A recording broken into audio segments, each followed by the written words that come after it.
नमस्कार. कन्नड तालुक्यातील मुलगा आहे.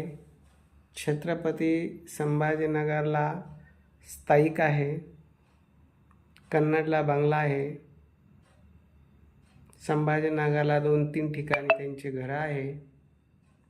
मुलगा इंजिनियर आहे. 8 लाखाचं पॅकेज आहे.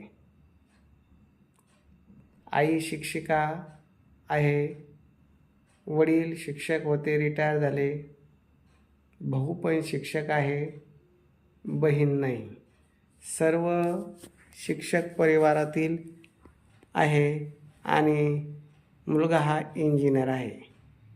मुलाची अपेक्षा मुलगी गृहिणी असली तर उत्तमच, कारण त्यांच्या घरात सर्व सुशिक्षित परिवार आहे.